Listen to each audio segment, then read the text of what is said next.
E aí pessoal, Benny Cohen, o seu guia Israel na área, e no vídeo passado a gente falou sobre os saduceus e os essênios, dois grupos bem diferentes que existiam lá no tempo de Jesus. Mas hoje vamos falar de um grupo que você com certeza já ouviu falar.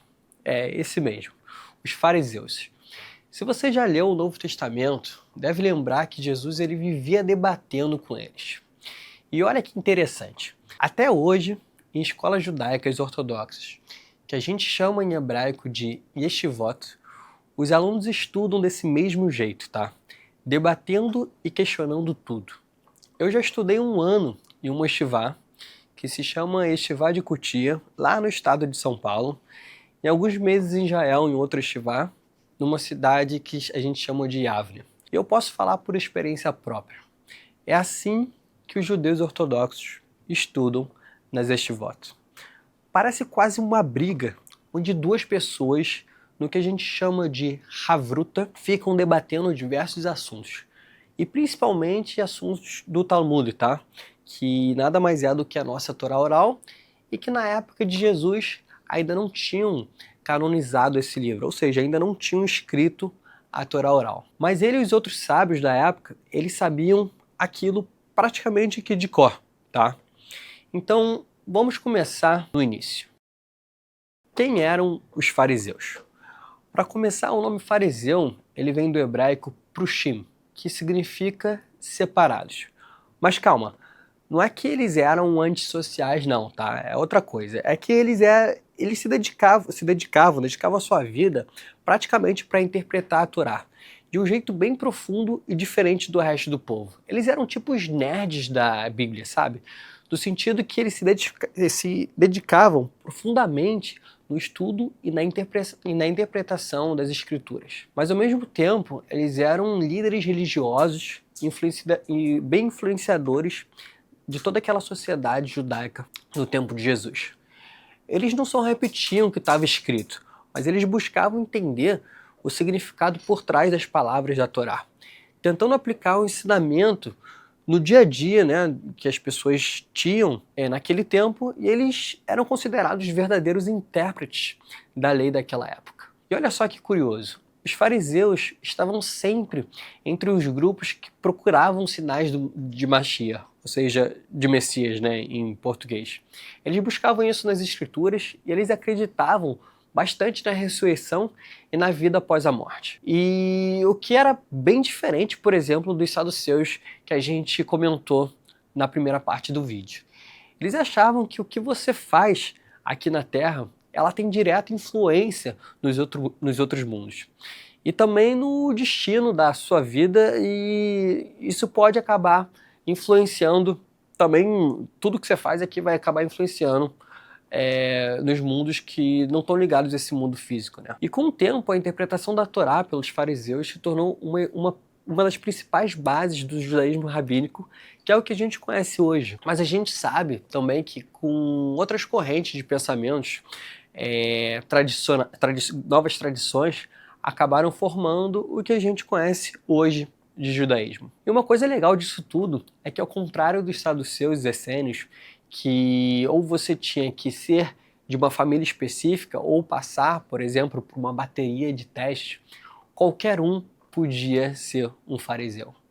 A verdade é que eles não tinham muito poder político, mas a influência religiosa deles era enorme naquela época, principalmente na época de Jesus. Na prática, eles seguiam várias tradições orais que depois foram escritas como a Mishnah, que nada mais é do que parte do Talmud. Ou seja, eles falavam de pureza, de comida, de leis e de costumes, que, como eu havia dito, isso tudo virou a parte da Torá oral canonizada. Aquele livro que eu comentei no início, e o mesmo livro que os grandes sábios das Estivot, de hoje em dia, eles debatem entre eles. Os fariseus acreditavam que a pureza não era só para o templo, tá? Mas sim para o resto da vida. Por isso eles faziam rituais de purificação, como o mikveh, que é aquele ritual do banho que a gente já comentou também na parte 1, e, dizemos assim, eles não eram tão aficionados como os essênios, que faziam isso como rotina, tá? E pode parecer meio estranho, mas o objetivo era manter a pureza espiritual que era um assunto bem debatido na época de Jesus. Eles até faziam refeições especiais só entre eles, tá? Para evitar, por exemplo, a contaminação com coisas impuras. E se você já assistiu o seriado do The Chosen, deve lembrar dessas refeições que eles faziam com os seguidores dele. Por exemplo, Jesus visitava a casa das pessoas que seguiam essas práticas na época. Como, por exemplo, você lembra aquele episódio dos jarros de pedra que não podiam ficar impuros? E mesmo tocando em coisas impuras, eu me lembro que teve um episódio que ele fala bastante sobre isso. E não é só do The Chosen que a gente sabe essa informação. O famoso historiador judeu Joséfos Flávio, que falamos também na parte 1 do vídeo, escreveu que os fariseus eram o grupo mais importante da sociedade judaica e eles acreditavam que a alma da pessoa era eterna, tá? E que o destino dela também era determinado pelas ações que elas faziam aqui na Terra. Após a morte, os justos eles seriam recompensados e os ímpios, vamos dizer assim, os pecadores, eles seriam punidos. Eles também acreditavam na ressurreição dos mortos e sem uma vida futura no mundo vindouro.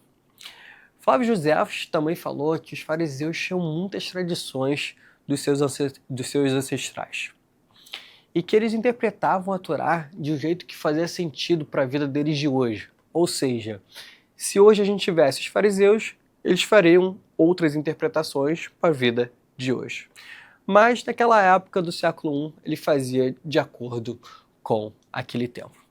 Eles acreditavam que Deus já tinha decidido o que aconteceu com a pessoa, mas que a gente podia mudar o destino com boas ou mais ações, diferente, por exemplo, do que os essênios acreditavam naquela época. Que, basicamente, estava tudo predestinado, né, de acordo com os essênios. E tudo isso mostra como os fariseus faziam os rituais do templo durante o seu dia a dia. Eles também seguiam as leis do Shabat, dos festivais e davam dízimo para o templo, o mesmo templo que era controlado pelos saduceus. E tudo isso depois virou base para a Mishnah, que é um livro super importante para o judaísmo, ainda mais para o judaísmo que a gente tem hoje em dia. Para eles a pureza era um assunto bem relevante, como eu disse antes. Eles evitavam tocar em coisas impuras, pessoas em certos estados de impureza, como, por exemplo, o contato com mortos, certos animais ou mulheres no seu período menstrual.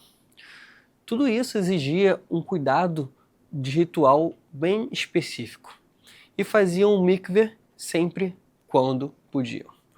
Por isso eles só comiam entre eles para não se contaminarem com nada que fosse impuro. Eles também seguiam umas regras bem específicas, tá? Por exemplo, se uma pessoa comum fosse visitar um fariseu, tinha que trocar de roupa antes de entrar na casa.